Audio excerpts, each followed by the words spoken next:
শীতের দিনে কোথায় একটু কম্বল বা কাঁথার নিচে পা রেখে বসবো বা একটু শুয়ে থাকবো, আমার কি আর সে কপাল আছে? তো হ্যালো এভরিওয়ান, সবাই কেমন আছেন? আশা করি সবাই ভালো আছেন।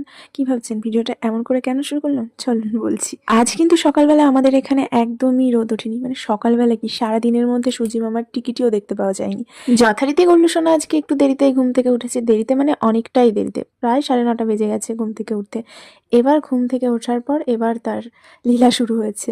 মানে তাকে তো ঘরের মধ্যে আটকে রাখাই যাচ্ছে না, আর বাইরে এত ঠান্ডা, মানে ওকে বের করতে পারছি না। তো ওই জন্য বিভিন্ন কাজে ওকে আটকে রেখেছি।